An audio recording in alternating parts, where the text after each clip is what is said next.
E dessa vez a gente vai fazer um encontro para falar de um tema que eu nunca falei aqui.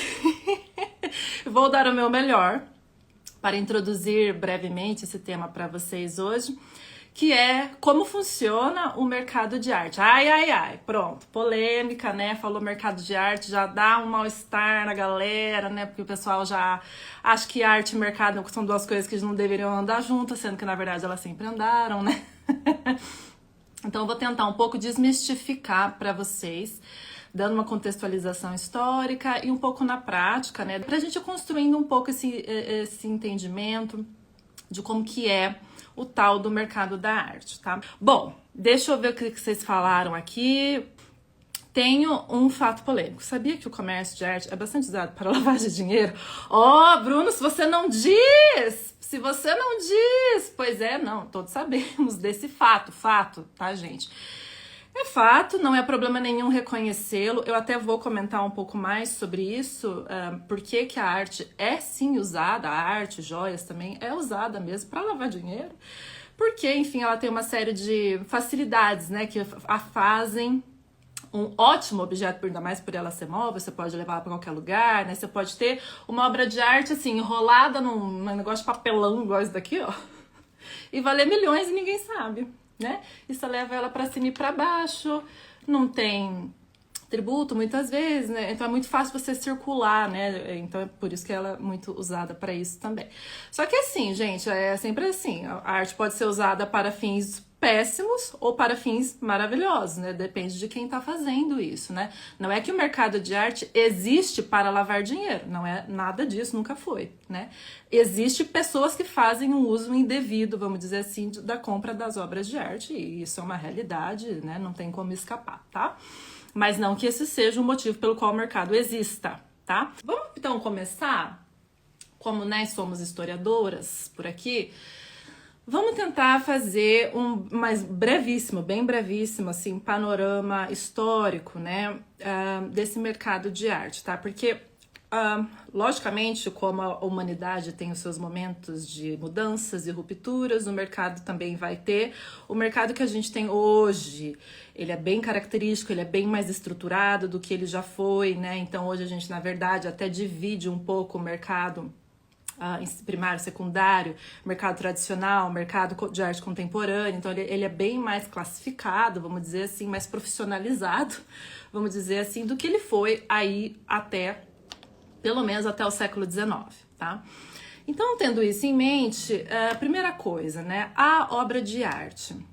Muita gente acha que a obra de arte não poderia ser uma mercadoria, né? Poxa, você vai vender, né, falar, especular em cima de uma obra de arte como se ela fosse, né, como se ela fosse um imóvel, né, um terreno. A verdade é, sim, é.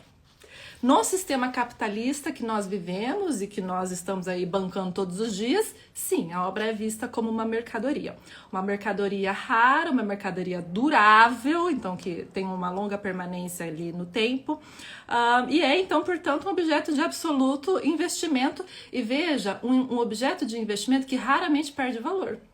Olha que maravilha, né? Por isso que é bom de investir em arte. É muito raro que uma obra de arte perca o valor que ela já adquiriu ao longo do tempo, tá? Então, por isso que ela é considerada uma ótima forma de você imobilizar o seu capital, né? Congela ela ali, às vezes até tão bom quanto investir, comprar ouro, para vocês terem uma ideia do que nós estamos falando. Compra e venda de obras de arte sempre existiu, pelo menos desde a Grécia Antiga, né? A gente já sabe que existia uma certa ideia, né, de um mercado, até na Roma Antiga, um mercado de falsos, né? Obras falsas, cópias, vamos dizer assim. Então que isso era comum. E durante toda a era medieval, até a gente chegar no Renascimento, no Barroco, a gente vai ter muito presente a figura do mecenas, no sentido de que havia uma figura de alguém que pedia, de que comissionava, que encomendava uma obra de arte.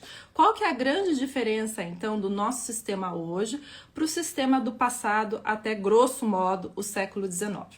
Que antes você tinha uma encomenda prévia da obra. Então, a demanda da obra precedia a oferta.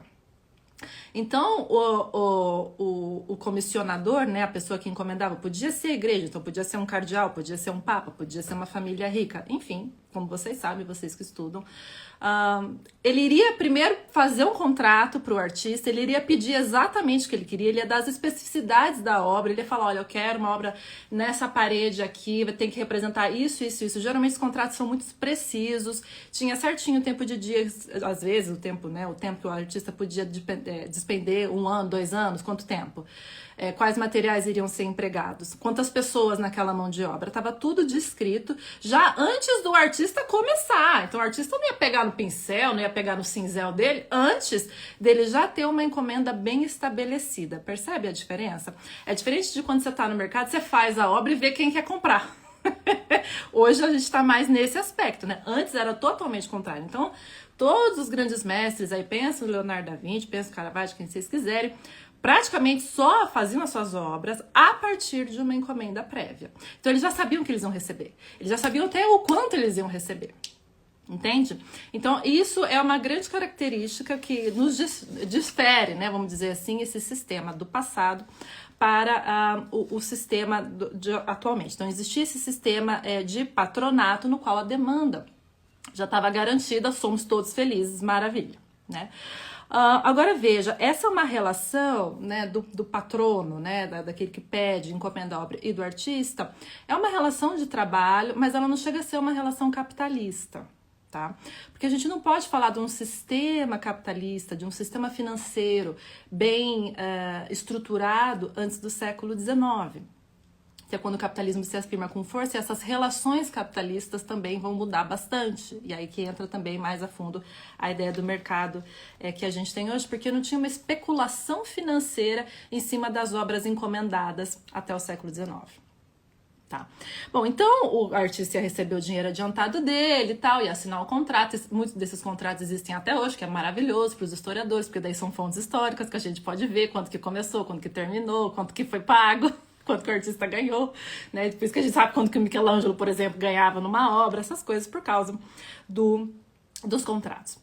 A gente tem um parênteses aqui na história, que é a Holanda do século XVII, que começa a ter já um mercado de arte mais ou menos como o mercado de arte que a gente tem hoje, a Holanda do século XVII.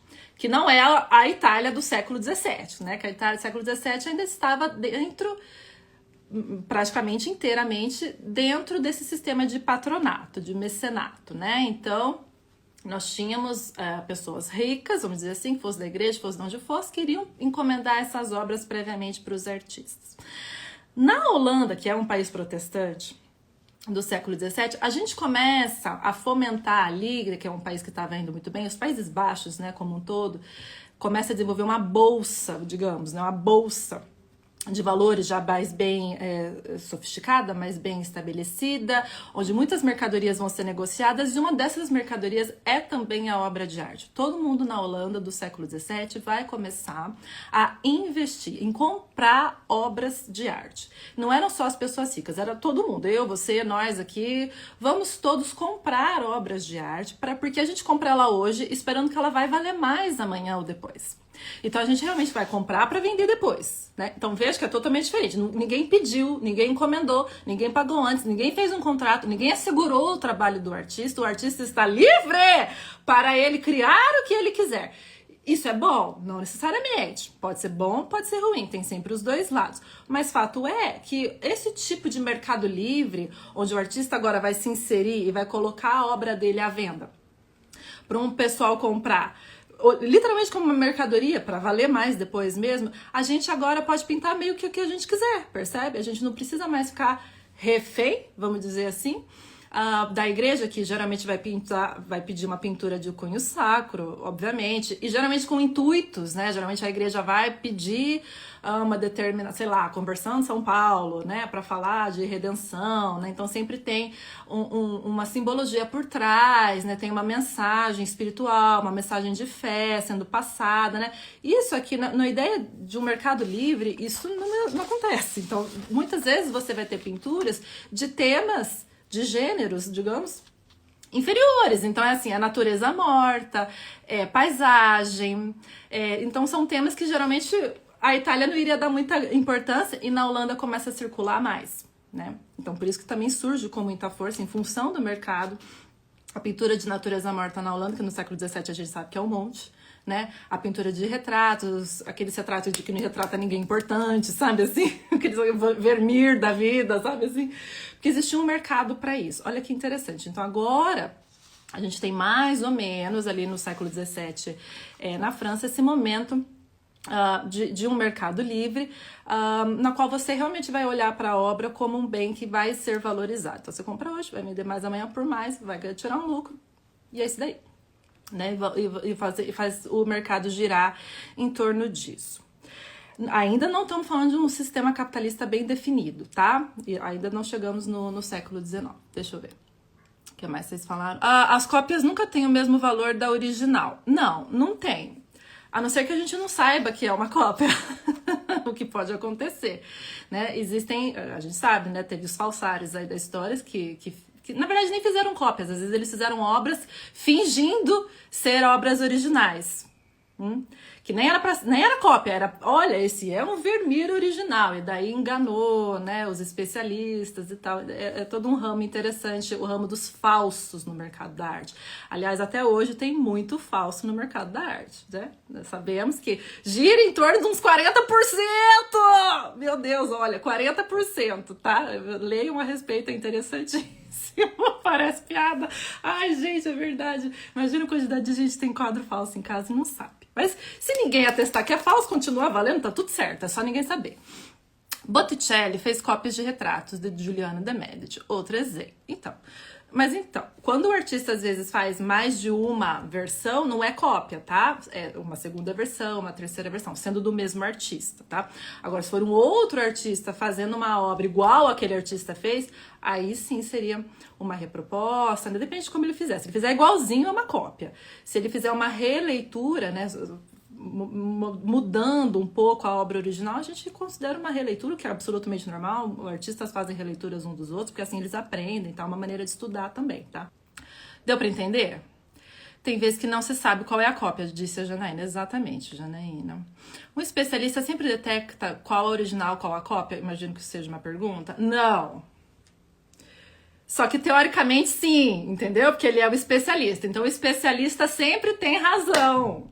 Entende? Essa aqui é a questão chave do mercado de arte e para a história da arte como um todo, né? Quem fala que uma obra é de tal artista, no fundo, depois de, lógico, fazer todos os raios-x possíveis, todas as pesquisas científicas possíveis e tal, mas assim, na hora de validar, quem que valida? O especialista. Se um grupo de especialistas falar, essa obra é de tal artista, acabou. Quem que vai peitar os caras, entendeu? É difícil, não tem, porque eles são os especialistas. E se os especialistas virarem e falarem, não é. Poxa, mas veja bem, mas tem isso daqui. Não é. Não, mas e se for? Mas não é, entendeu? Então, o especialista, eles têm um peso muito grande, até muito maior, talvez, que eles deveriam ter, mas essa é a realidade. Tinha um programa, gente, desculpa, eu vou ter que fazer esse parênteses. Alguém lembra de um programa que passava na Arte 1, que eu não lembro o nome, depois se eu lembrar, vou colocar nos stories, passava, né, não passa mais, eu não sei se a gente consegue achar ele em algum lugar, seria muito bacana, que era um programa britânico, onde eles recebiam pessoas que tinham obras de arte em casa e queriam saber, por exemplo, a mulher tinha lá um Renoir, que ela achava que era Renoir, na família dela há 100 anos. E daí ela, não era 100 anos ainda, né? Mas enfim, aí ela levava para esses especialistas e pedia para eles fazerem toda uma pesquisa, uma investigação muito aprofundada. Eles levavam para vários especialistas, levavam para as universidades para fazer pesquisa, para ver se conseguia testar a obra para ela poder vender. E aí alguns eles conseguiam atestar e outros não. Era muito interessante o programa. Você via bonitinho todo esse processo que a obra de arte tem que passar. E são várias pessoas envolvidas. O que ela... Nossa, deve custar caríssimo você fazer essa perícia da obra de arte, né? Mas é assim que funciona, tá? E era bem interessante. No final, era o especialista que ia falar ou não é. Bom, esse do Renoir em especial não era. Fiquei morrendo de dó da mulher. Bom, voltemos. Eu estava então falando, chegamos no século XIX,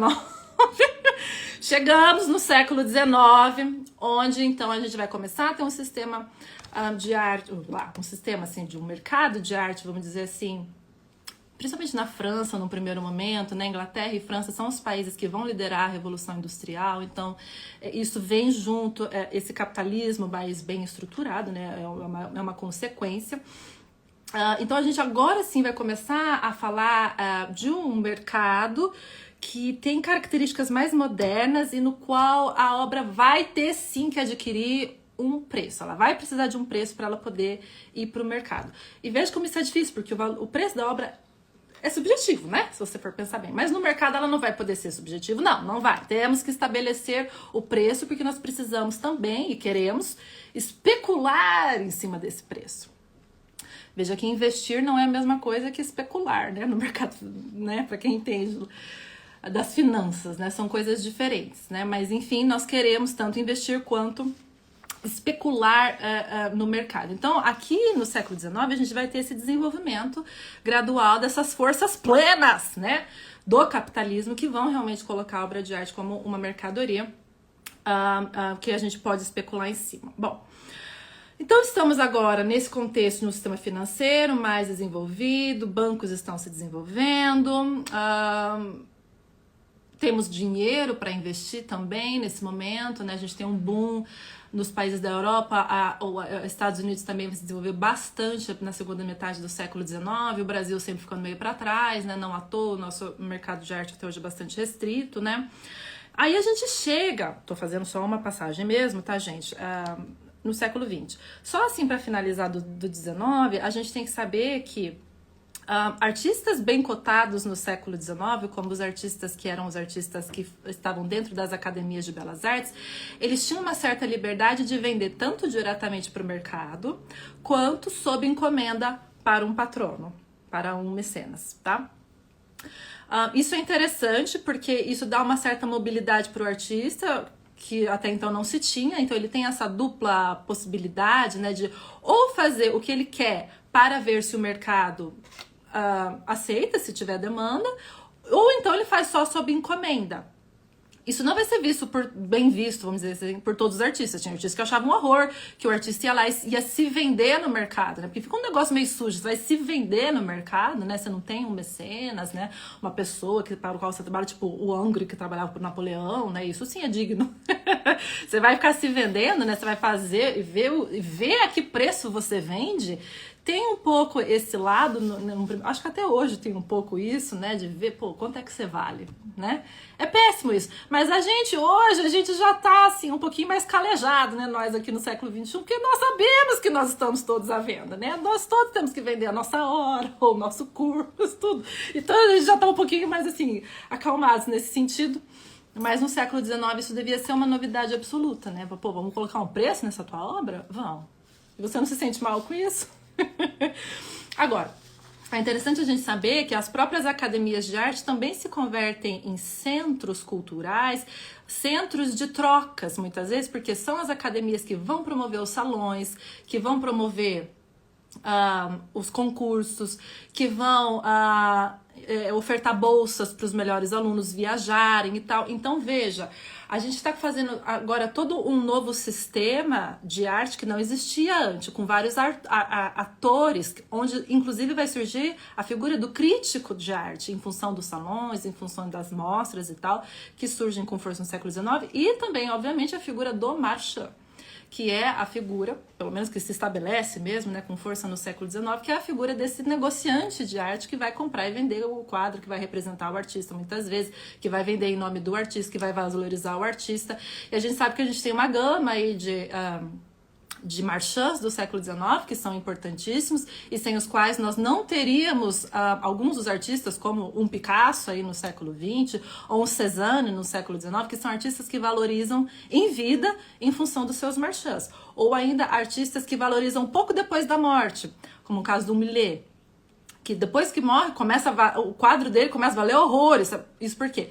Porque o marchand, que comprou vários quadros dele, fez um acervo daquele artista, depois vai colocar no mercado para vender, vai vender pesado, vai conseguir valorizar, vai publicar sobre esses artistas, publicação é muito importante, vai fazer catálogo, vai promover mostra. Então, olha a figura do marchand como ela é primordial. uma figura que existe até hoje já um pouco assim diluída na ideia de um galerista, na ideia de um art dealer, né, de um negociante de arte, na ideia de um curador, na ideia de um crítico, né? Hoje a gente tem várias possibilidades de profissão para fazer todo esse sistema de arte girar. Né, sem a figura do artista, nada disso giraria, então o artista continua sendo central, mas tem todo aí um grupo de atores que fazem valer a obra de arte, que fazem a obra de arte existir e acontecer, tá? Bom, deixa eu ver o que mais. Conheço como cópia fiel esse filme, eu vi, é bacana. Do Vermeer tem o livro e o filme, eu fui Vermeer, esse eu tenho. Do cara que enganou, exato, do Hans Van Meter. Não. Bom, enfim. Ok, então temos aqui um filme cópia fiel. Tá? Para vocês assistirem, para eu também, no caso, também nunca vi. Bom, agora, meus queridos, quando a gente chega, então, no século XX, a gente vai falar de um mercado que ganha força principalmente dos anos 90 para cá, 80, 90, vamos dizer, para cá, tá? Primeira coisa a gente tem que entender que hoje, quando a gente fala de mercado, prestem atenção. Vocês que gostam de anotar, vocês que estudam, agora, pelo amor de Deus, anota isso. O mercado hoje a gente pode dividir pelo menos em 2 ramos, tá? Isso tá aqui nesse livrinho aqui do mercado de arte da Roulin, aqui, que é um dos grandes manuais, vamos dizer assim, né? Um dos livrinhos mais comentados de mercado de arte, da Raymond Moulin. O primeiro mercado seria o mercado de arte, vamos dizer assim, classificado, ou seja, o mercado de arte tradicional. O que é esse mercado? É o mercado de arte onde estão as obras dos artistas que já são consagrados pelo tempo, vamos dizer assim. Artistas que já foram historicizados, artistas que a gente já conhece e que ninguém duvida de que o que eles fizeram foram arte. Ou pelo menos não deveríamos duvidar, tá? Então, entra todo mundo aí, desde Leonardo da Vinci até os impressionistas, enfim, tá todo mundo lá, todo mundo que é reconhecido como artista, está no mercado de arte classificado. Esse mercado, o que conta muito nesse mercado? A raridade da obra. O quão rara a obra é, o quão representativa essa obra é no corpus, né, artístico daquele determinado artista e tal. Então, isso é um ponto. Esse é o primeiro mercado. O mercado de arte, vamos dizer assim, tradicional. Já o outro é o mercado de arte contemporânea. Pronto. E é aqui que mora o perigo. O mercado de arte contemporânea já é um pouquinho mais difícil da gente entender, no sentido de que o que é que entra no mercado de arte contemporânea? Entra, mais ou menos, a arte produzida por artistas que estão produzindo desde os anos 60 para cá, grosso modo, tá? Então, obras feitas a partir dos anos 60 para cá são obras que entram no mercado de arte contemporânea. Tanto faz se o artista tá vivo ou morto, tá? Pode ser que o artista já tenha morrido, mesmo assim ele vai entrar no mercado de arte contemporânea. Por quê? Porque não deu tempo ainda da gente consagrar, historicizar esse artista. A gente está muito próximo temporalmente ainda desse artista. E qual que é a questão? No mercado de arte contemporânea, o jogo especulativo é muito maior, imagina você, do que no mercado de arte classificada, no mercado de arte tradicional. Por quê? A própria ideia do que seja uma obra de arte está sempre em jogo no mercado de arte contemporânea. Sim ou não? Porque é no mercado de arte contemporânea que a gente vê as bizarrices que a gente vê.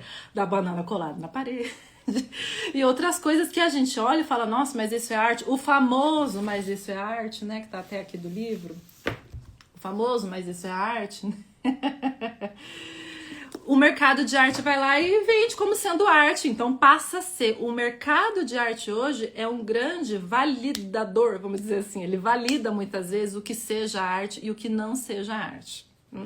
Esse é o mercado de arte contemporâneo. Então, o que é ou não é uma obra de arte e o valor que essa obra de arte pode ou não ter é o que está constantemente sendo negociado e sendo determinado nesse mercado de arte contemporânea que, vejam você, é um mercado que tem um certo alto risco, né?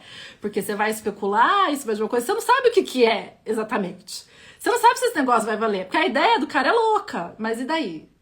Você vai investir e se depois não der bom, você não sabe muito bem, mas o galera adora isso. Quem investe nisso tem o sangue pulsando, né? Eles gostam disso, eles vivem para isso, entendeu, gente? Então você investir, especular no mercado da arte é igual no mercado financeiro, é igual a qualquer outro mercado, entendeu? Daí não é a arte que importa, não é a qualidade artística que importa. Isso daí ninguém tá preocupado, entendeu?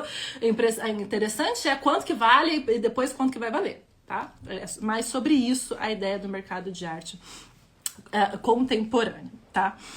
Então, essa ideia de você prever, né, essa volatilidade e lucrar, né, em cima dessa volatilidade da obra. Bom, agora, o que acontece?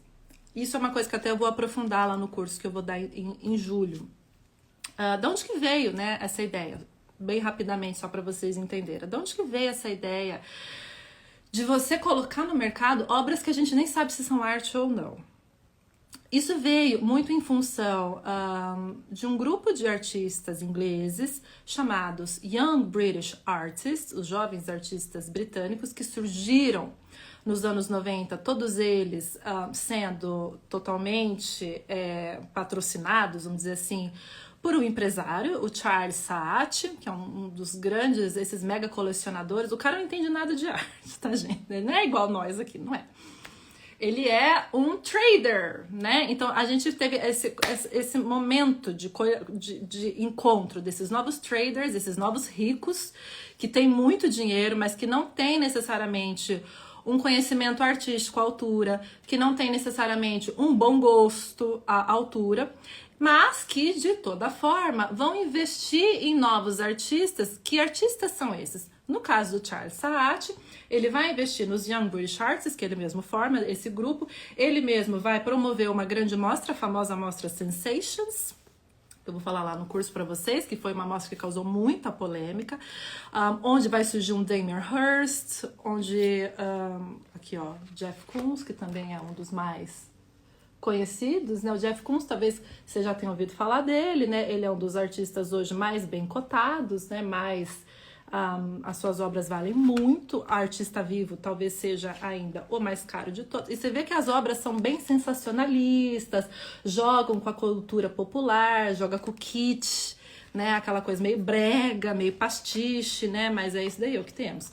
Ou Damien Hirst, né? Que coloca o seu famoso tubarão no formal. São obras que dão uma certa dor de barriga de olhar, né? São obras que jogam muito com a ideia de ou não é arte, quais são os limites da arte, a fronteira da arte, a fronteira do bom gosto, né, da arte. Ou aqui o Maurizio Cattelan, o artista italiano, esse daqui, né, que fez a Nona Hora. Essa é uma das obras de arte atuais mais bem vendidas, né, que era nada mais que uma escultura do que o Papa João Paulo II caído por um meteoro, ou seja, né, temos aí questões religiosas envolvidas e tal. Ou então, outra aqui, o duo, né, Jake Dinos Chapman, esse tipo de obra, né, também estava lá na obra Sensations, na mostra Sensations dos anos 90 do Charles Saatchi. Então, nós temos então toda uma nova geração de artistas que vão trazer novas possibilidades artísticas. Eles são bem emblemáticos aqui, os Young British Artists nos anos 90, e que vão coincidir então com os traders e que vão fazer uma bolha especulativa a respeito da arte contemporânea, mas principalmente para o mercado de arte contemporânea. Temos toda uma nova possibilidade de negociações, de especulações a partir dessas novas possibilidades artísticas. Estão entendendo a dinâmica aqui? Então, isso vem muito, então, dos anos 90 para cá, a ideia do mercado de arte contemporânea, onde as obras se vendem muito caras e onde as pessoas ficam chocadas, entram, é arte, não é, né? Enfim, gira muito em torno disso. E todos os atores, né, galeristas, museus, fazendo a coisa ganhar força, né, fazer a coisa valer, tá? Agora, todo mundo vive disso? Todo mundo que é artista hoje está inserido dentro dessa lógica de mercado de arte, no qual eu tenho que ficar mostrando que o que eu faço é mesmo arte? Não, tá? Os leilões milionários são só para alguns, aqui no Brasil a gente nem tem isso, né? Então vamos ver agora pra gente ir aí costurando as ideias. Então, vamos ver um pouco como que funciona, também um pouco mais na prática, sem esses leilões megalomaníacos, sem essas vendas megalomaníacas, que isso existe, mas existe no mercado mais restrito, realmente para quem pode, né? Não é para quem quer. Né? Mas como que isso funciona também de uma forma mais cotidiana? Porque o mercado da arte a gente só ouve falar geralmente quando passa a notícia, né? Tal obra foi vendida por tanto, você fala, meu Deus, que horror, tudo isso e tal. Mas na prática, como que funciona?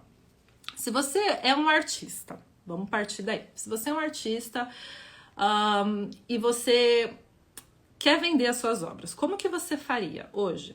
Né? Eu sei que deve ter artistas aqui assistindo, né? Se eu sou hoje um artista, como que eu vou fazer mais ou menos para eu entrar então? A melhor coisa seria você ir atrás de uma galeria de arte. Temos muitas galerias de arte no Brasil? Não, mas seria um início, né? Porque na galeria é ali onde você vai poder calcular o preço da sua obra de arte. Isso aí é o mercado no dia a dia, cotidiano, real, mercado real. Vamos ver qual é o preço da sua obra de arte. Poxa, Bruna, mas como é que você vai dar um preço para uma obra de arte? Complicado, né? Difícil? É difícil. Por isso que existe toda uma dinâmica. Ela não é assim, não existe uma regra precisa, mas existem algumas diretrizes, algumas linhas gerais, guias, para você saber o quanto, por exemplo, poderia valer a sua obra de arte. Então vai, por exemplo, numa galeria, você vai conversar lá com o pessoal, ver se eles têm interesse, né? Pelo menos em começar a vender a sua obra de arte. Mas de onde que eles vão precificar? Você que nunca expôs em lugar nenhum nem nada. Eles vão pegar, mais ou menos, a regra é... Primeira coisa, gente, ó. Preço não equivale a valor, tá? Preço é uma coisa, o valor que você adquire é outra. Aliás, o valor depende do preço que você tem de partida. Já começa por aí, tá? Preço e valor não são sinônimos aqui no mercado. Então, basicamente, eles vão ter como uma linha geral de ver qual é a dimensão da sua obra. Então, eles vão ter que fazer uma fórmula do tipo. Isso eu tô falando assim, linhas gerais, tá? Pode ser que tenha gente que faça isso, pode ser gente que faça diferente, mas vamos dizer que comumente aceitado no mercado de arte contemporânea, você vai ter que ter essa ideia de fundo de você dimensionar a obra. Então, você vai pegar a base da obra, se for um quadro, a base da obra, pela altura da obra, ver quanto que isso dá, vezes o coeficiente do artista. Perdão, vezes não, adicionado o coeficiente do artista. Tudo isso vezes 10. Nossa, Bruna, é uma fórmula matemática? É mais ou menos uma fórmula matemática para você precificar a obra. Veja que a grande variável aqui é o coeficiente do artista. O que é o coeficiente do artista? Aí que a coisa fica interessante. O coeficiente do artista, mais ou menos, é o currículo do artista. Se esse artista já expôs em algum lugar, se ele expôs, onde ele expôs, por quanto tempo? Já teve alguma matéria publicada sobre ele? Já foi publicada em alguma revista sobre a obra que ele está querendo vender aqui? Entenderam? Tudo isso vai ajudando a construir esse coeficiente do artista. Então, o artista sempre vai partir de um coeficiente 1, né, de um coeficiente baixo, vamos dizer assim. Mas, basicamente, o peso do artista, né, o currículo dele é uma questão importante. Outra questão que vai pesar bastante, né? Qual que é o tema da obra, né? Qual que é o tema? É uma obra abstrata? É uma obra figurativa? Sobre o que a obra fala? Do que a obra é? Tem demanda por esse tipo de coisa no mercado? Tem ou não tem? Vai valer mais? Vai valer menos, né? Se a obra já foi exposta em alguma mostra, se a obra já esteve em algum lugar importante, enfim, tudo isso vai agregando e tal. Se a obra, de repente, já foi reproduzida, ou numa revista, ou no livro, ou no jornal, em algum lugar, tudo isso vai agregando valor para a obra. Tá? Então, isso tudo vai fazendo o coeficiente do artista aumentar. Olha que louco, né? Quer dizer, não é louco, na verdade, meio tá certo, né? Ok, você quer vender, quanto que vale? Vale, você percebe que tem todo um discurso por trás da obra que faz aumentar o preço dela e, portanto, o valor percebido, né, dessa obra, né? Porque você vende, na verdade, o valor que a pessoa dá para a obra. É isso que está sendo vendido, na verdade. Então, vamos levar em consideração a reputação do artista, a qualidade do trabalho e o preço. Tudo isso vai constituir daí um valor, vamos dizer assim, final para essa obra. O galerista, ele pode às vezes querer comprar várias obras desse mesmo artista se ele achar que ele tem potencial. E enquanto o artista vai trabalhando, aí vai passando os anos, né? Ele vai tentando expor numa Bienal, vai tentar expor numa mostra pessoal ou numa mostra coletiva, ele vai participar de uma feira, ele vai ganhar um concurso, ele vai vender num leilão, aí ele vai ganhando valor, o coeficiente dele vai aumentando, e é por isso que a obra de arte, quanto mais tempo daí vai passando, mais vai aumentando o valor dela. Veja, a obra de arte, ela parte de um certo valor, geralmente ela vai fazer o quê? Valorizar. Alguns artistas valorizam muito rápido. É comum, na verdade, que os artistas vivos valorizem muito rápido, porque eles estão produzindo, eles estão fazendo, eles estão acontecendo. O coeficiente deles vai aumentando para o mercado. Uma vez que eles vão aumentando, gente, é raríssimo que o coeficiente diminua, ou seja, é raríssimo que o artista desvalorize. De novo, por isso que investir em arte é um bem seguro. É extremamente seguro investir em arte, porque ela só valoriza. Não é maravilhoso? É raríssimo que a obra perca valor, ou que o artista... O que faria o artista perder valor? Ah, interessante. O que faria o artista cair, né? Falar, ixi, esse daí, coitado, deu ruim pra ele. Bem complicado, mas só assim, se ele se envolvesse em algum esquema de falsos, alguma coisa assim. Então, por exemplo, a gente vê, tá lá, tem lá as obras do artista, e de repente o artista, é que isso geralmente acontece com artistas que já morreram, né? Artista vivo eu nunca vi. Mas vamos dizer que ele se envolva num esquema em que estão falsificando as obras deles e vendendo como se fossem dele. Ele não sabe, sei lá. Isso poderia daí diminuir o valor de mercado dele. Isso acontece com artistas que já morreram, né? A gente já sabe. Quantos Mark Rothko, né, do expressionismo abstrato lá americano, não foram vendidos? Quem já viu o documentário do Netflix Fake Arts? Quem não viu tem que assistir, é maravilhoso aquele documentário, tanto de obra falsa que venderam lá em Nova York. Isso faz um pouco, na hora que eles vão vender o Mark Rothko, o pessoal já fica o pé atrás, porque e aí, é falso ou não é? Já venderam tantas falsas e ninguém sabia. Isso faz o artista poder perder, sim, um pouco do valor de mercado dele. Tá vendo? Então, por isso que fica naquela coisa, vai valer, não vai, a gente vai tentar vender, mas daí não vende. Não é. Então, é mercado mesmo, tá? Agora, se o artista é vivo, isso é um pouco mais difícil. Que ele vai passar por esse tipo de situação desagradabilíssima, né? Agora, também, depois tem várias outras variáveis. Se a obra é uma escultura, se a obra é uma pintura, de que tamanho? Aí, por exemplo, tradicionalmente, obras que são em tela, que são pinturas em tela, teoricamente valeriam sempre mais do que uma obra feita em papel. Então, teoricamente, hoje em dia isso já meio que caiu por terra, tá? Ou então, uma obra que é uma gravura, uma serigrafia ou uma litografia, ou seja, obras que podem ser feitas em série, que podem ser copiadas. Geralmente tende a valer menos do que uma pintura, que é um único, né? A pintura é uma pintura só. As outras que são feitas seriadas, geralmente vai ter um valor menor, mas não necessariamente, depende muito do coeficiente do artista também, depende do quão bem cotado, enfim, esse homem e essa mulher está. Quando é, por exemplo, uma série, é um artista que fez uma série de 50 gravuras sobre determinado tema. Aí a série de 50, ela vai ter valores diferentes. Geralmente as primeiras têm um valor mais alto, a número 2 tem um valor mais alto do que a número 48 da série, sabe? Então tem vários, gente, são vários detalhezinhos que vão fazendo a obra ganhar ou perder no preço e, portanto, daí aumentar e diminuir o seu valor, tá? Então, assim, realmente temos, isso também é verdade para fotografia e tal. Então, todo... tem uma série realmente de questões. Então, vejam que a determinação do preço, né, de uma obra de arte é bastante complexa, né?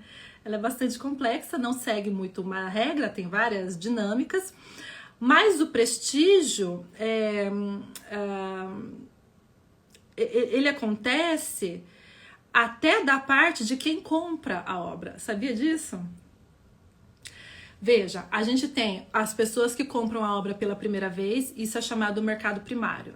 Comprou a obra pela primeira vez, passaram-se uns anos, aí a pessoa vai colocar no leilão para vender uma segunda vez, já mais caro, muito provavelmente.